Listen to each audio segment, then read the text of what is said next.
Hi students, आज हम cover करेंगे जो हमारी एनसीईआरटी बुक है इंग्लिश कोर में विस्टास, उसका chapter number 1 the third level. अभी मैं आपको नहीं बताऊंगा कि थर्ड लेवल क्या चीज़ है। जैसे जैसे हम आगे बढ़ेंगे आपको ऑटोमेटिकली समझ में आ जाएगा।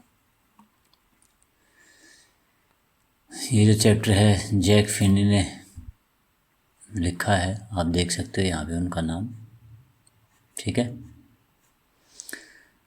और ये जो है एक अमेरिकन ऑथर हैं। अमेरिकन ऑथर मीन्स अमेरिका के रहने वाले हैं और इंग्लिश में राइट करते हैं। His best known works are science fiction and thrillers. Science fiction से क्या समझते हैं आप? साइंस फिक्शन मीन्स साइंस में भी फैंटेसी का यूज लिया जाता है। जैसे आजकल आप हॉलीवुड मूवीज़ देखते हो दूसरे प्लैनेट्स पे या टाइम ट्रैवल पे, वो सब साइंस फिक्शन पे बेस्ड है, क्योंकि अभी तक कोई ऐसी थियरी है नहीं जो उनको प्रूव कर दे कि दैट कैन हैपन, ठीक है। तो उसको साइंस फिक्शन बोलते हैं। एंड थ्रिलर्स का मीनिंग जो है सब जानते हैं आप। थ्रिलर्स तो बहुत मतलब कोई ऐसी चीज़ जो आपके रोंगटे खड़े कर दे। कौन सी है books? The body snatchers. Snatch का मतलब होता है बेटा छीनना, तो स्नैचर्स छीनने वाले। एंड टाइम एंड अगेन और बार बार, ठीक है। ये दो बुक्स हैं, इनकी इम्पोर्टेंट हैं, आपको टाइम लगे तो पढ़ना ज़रूर, ठीक है। एक जो इंग्लिश लर्निंग स्टूडेंट्स होते हैं उनकी एक हैबिट होनी चाहिए कि they must study something else apart from there syllabus, okay. आपको बहुत ज़्यादा हेल्प करती है वो चीज़। द फॉर्मर, फॉर्मर का मतलब पहले, पहले वाली मतलब the body snatchers was the basis for the 1956 film invasion, जो 1956 में पिक्चर बनी थी। इन्वेजन का मतलब होता है बच्चों आक्रमण करना, हमला बोलना। Of the body snatchers and it's remakes, ठीक है। क्लियर? मतलब इस बुक के ऊपर द बॉडी स्नैचर्स के ऊपर ये इन्वेजन नाम की फिल्म बनी थी और बाद में इसके बहुत सारे रीमेक भी आए, ठीक है। और ये जो थर्ड लेवल है मनोवैज्ञानिक कहानी है, ठीक है, एक तरह से साइकोलॉजिकल फिक्शन जिसको बोल सकते हैं हम, ठीक है। मनोवैज्ञानिक कहानी है, थोड़ा ध्यान से पढ़ेंगे। चलिए,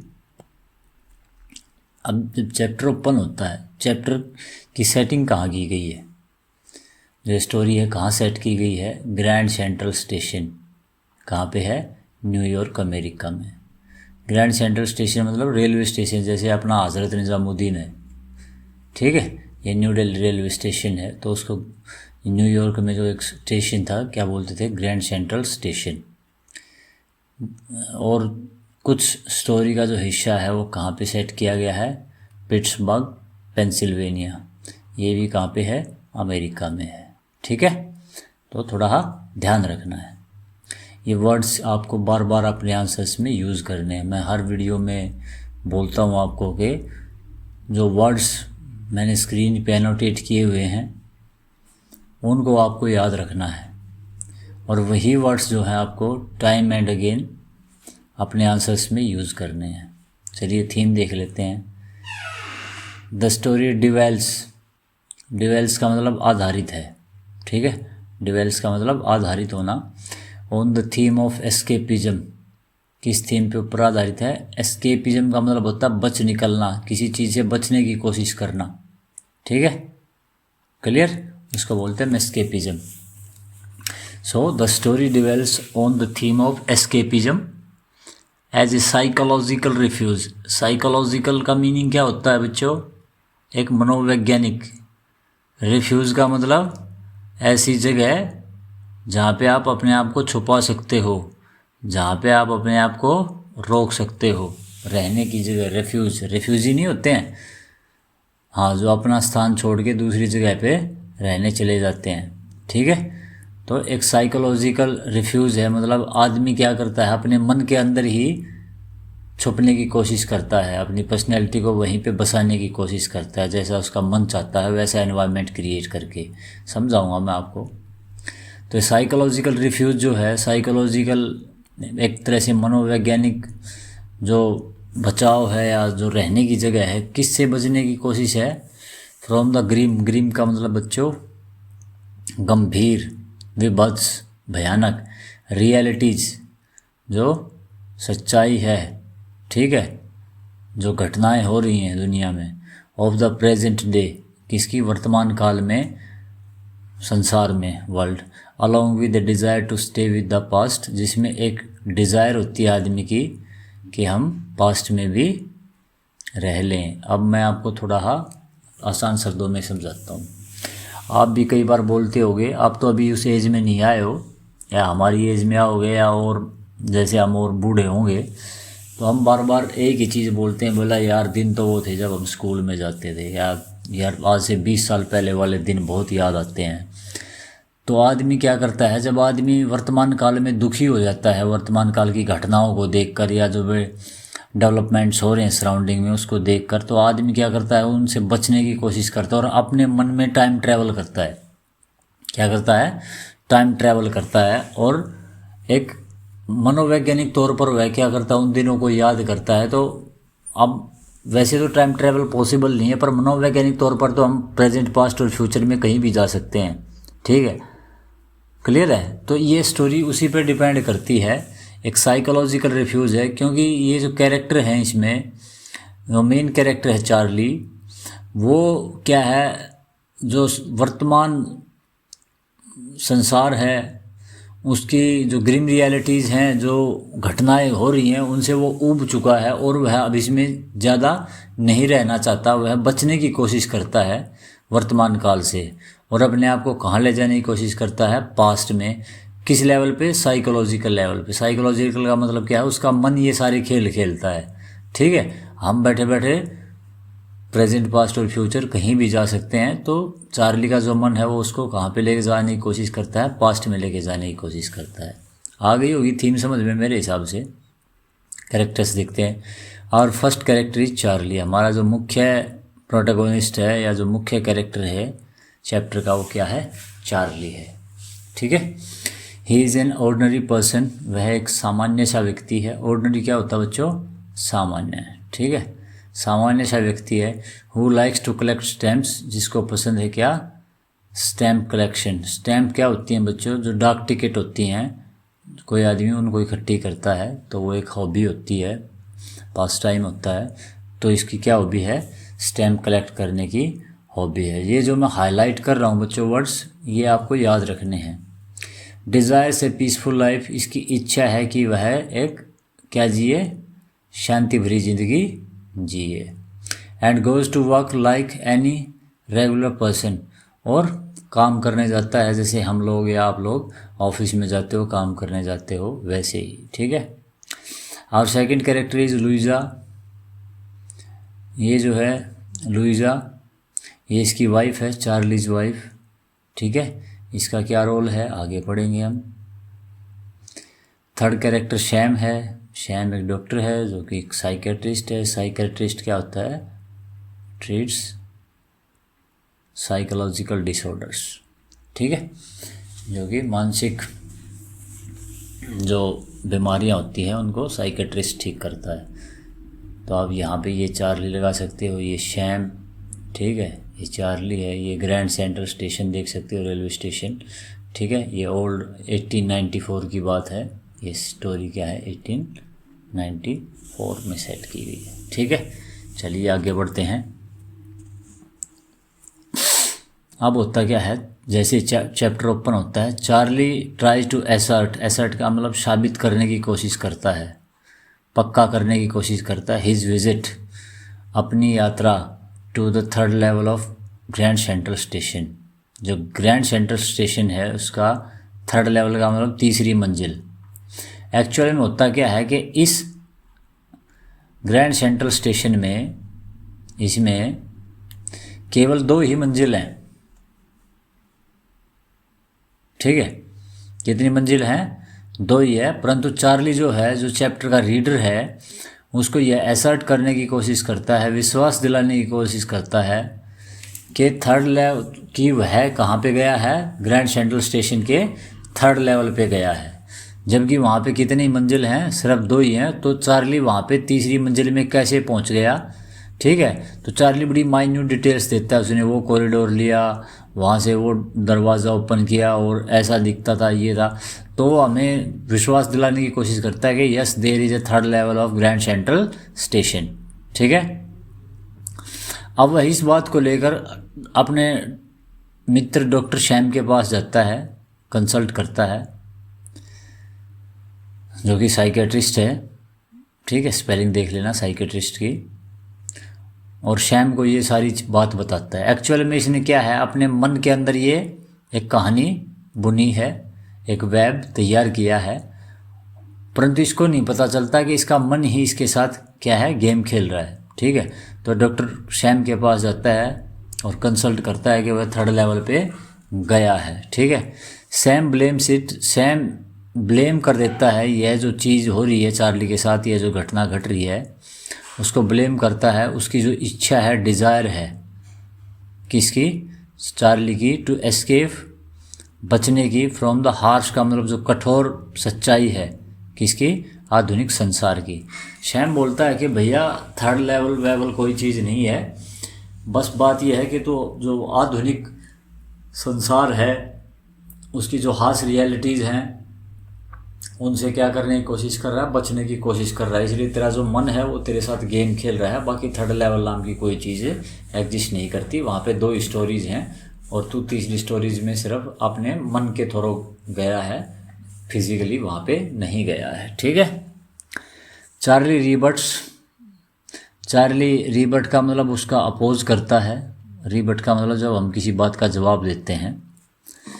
Charlie Roberts by saying that there is no pressure of any kind in his life, कि उसकी ज़िंदगी में किसी प्रकार का कोई दबाव नहीं है, तो वह बचने की कोशिश क्यों करेगा, वह भागने की कोशिश क्यों करेगा। एंड टेल्स दैट, और बताता है कि his grandfather used to collect stamps, कि आदमी ज़रूरी नहीं है कि आदमी कोई हॉबी रखता है, स्टैम्प कलेक्ट करने की हॉबी रखता है या और कुछ करने की हॉबी रखता है तो वह संसार से बचने की कोशिश कर रहा है या संसार से भागना चाहता है। तो एग्जांपल देता है अपने ग्रैंडफादर का कि मेरे ग्रैंडफादर की लाइफ में भी कोई प्रेशर नहीं था, फिर भी वह क्या करता था, स्टैम्प कलेक्शन करता था, ठीक है। तो ज़रूरी नहीं है कि मेरे ऊपर प्रेशर हो तभी मैं ये बात कर रहा हूँ, ये तो आदमी शौकिया तौर पर भी कर लेता है कई बार, ठीक है। चलिए आगे बढ़ते हैं। अब एक्सप्लेन करता है अपनी विजिट को सैम के सामने, how he visited third level, के थर्ड लेवल की विजिट उसने कैसे की, ठीक है। Charlie visits the third level of 1894। अब ये जो थर्ड लेवल है ना, ये भी मॉडर्न वर्ल्ड का नहीं है। अब टाइम चल रहा है क्या, 1940s और 1950s, ठीक है। परंतु चार्ली जो है कौन से थर्ड लेवल पे गया हुआ है, पास्ट में। किस में गया हुआ है, पास्ट में। और नोटिस करता है many things there such as smaller rooms, के जो कमरे हैं उनका साइज छोटा है। अभी जो कमरे हैं वो बड़े हैं ग्रैंड सेंट्रल स्टेशन पे, मतलब नीचे की जो 2 स्टोरीज हैं उनमें बड़े कमरे हैं। परंतु 1894 का जो थर्ड लेवल है उसके अंदर कमरे छोटे हैं। लेस टिकट विंडोज़ हैं, टिकट के लिए जो खिड़कियां हैं वो कम हैं, ठीक है। ओल्ड स्टाइल ऑफ ड्रेसिंग, लोगों ने क्या है, पुरानी स्टाइल की ड्रेस पहन रखी है, ठीक है। स्पीटून्स का मतलब क्या होते हैं, थूकदान, जिनमें लोग पान वान थूकते हैं, वो रखे हुए हैं वहाँ पे ब्राश के। ओपन फ्लेम गैस लाइट्स, ये इस तरह की जिसको लैंटेन बोलते हैं हम, वो भी हैं वहाँ पे। आजकल तो इलेक्ट्रिसिटी आ गई है, परंतु मैं जिस थर्ड लेवल पे गया वहाँ पे इलेक्ट्रिसिटी नहीं थी, ओपन फ्लेम गैस लाइट्स थी। ओल्ड करेंसी नोट्स थे, मतलब आज जो अमेरिकन करेंसी है वो नहीं थी, ठीक है। पुराने स्टाइल की जो 1894 में जो डॉलर छपते थे वही करेंसी थी वहाँ पे, ठीक है। और वह एक न्यूज़पेपर देखता है, द वर्ल्ड, और उसको एक न्यूज़पेपर दिखाई दिया, किस नाम से, द वर्ल्ड से, जो न्यूज़पेपर आज वर्तमान काल में आउट ऑफ पब्लिकेशन था, ठीक है। मतलब ये अभी पब्लिश नहीं हो रहा था, परंतु 1894 में ये पब्लिश हो रहा था। तो चार्ली बताता है कि उसको वो न्यूज़पेपर भी वहाँ पे दिखाई दिया, जो कि आजकल नहीं छपता है, ठीक है। तो मतलब ये साइकोलॉजिकल लेवल पे पूरा का पूरा कहाँ माइग्रेट कर गया, 1894 में। ठीक है। अब चार्ली को ये बात समझ में नहीं आती जो सैम उसको बताता है कि भैया तेरा दिमाग जो है तेरे साथ गेम खेल रहा है और तू ऐसा मत कर। ठीक है। परंतु चार्ली पूरा कन्विक्शन रखता है अपने माइंड में कि नहीं, थर्ड लेवल क्या है, एग्जिस्ट करता है और वह ज़रूर जाएगा वहाँ पे, उसको ढूंढेगा और वहाँ से जहाँ वो जाना चाहेगा अमेरिका में, 1894 के अमेरिका में, वहाँ पे जाएगा। ठीक है। एक्चुअली चार्ली जो है कहाँ जाना चाहता है, पिट्सबर्ग में जाना चाहता है। ठीक है। तो चार्ली क्या करता है, बाइज $200 इन ओल्ड करेंसी। अभी नई करेंसी दे के वो क्या करता है, 1894 में जो 1894 में जो करेंसी यूज़ में थी उस करेंसी के $200 खरीदता है चार्ली। ठीक है, क्लियर है। Tries to find out the third level again, और $200 लेके कहाँ जाता है, फिर से ग्रैंड सेंट्रल स्टेशन जाता है और थर्ड लेवल ढूंढने की कोशिश करता है फिर से, परंतु दिस टाइम ही फेल्स। अब उसको क्या है, वो थर्ड लेवल नहीं मिलता। अब वो leaves the idea all together, वह इस आइडिया को पूरे तौर पर छोड़ देता है ऑन हिज वाइफ्स इंसिस्टेंस। जब उसकी वाइफ जिद करती है कि नहीं तुम तो पागल हो जाओगे, इस आइडिया को छोड़ दो, मत ढूंढो थर्ड लेवल को, हमारी ज़िंदगी में दखलंदाजी हो रही है।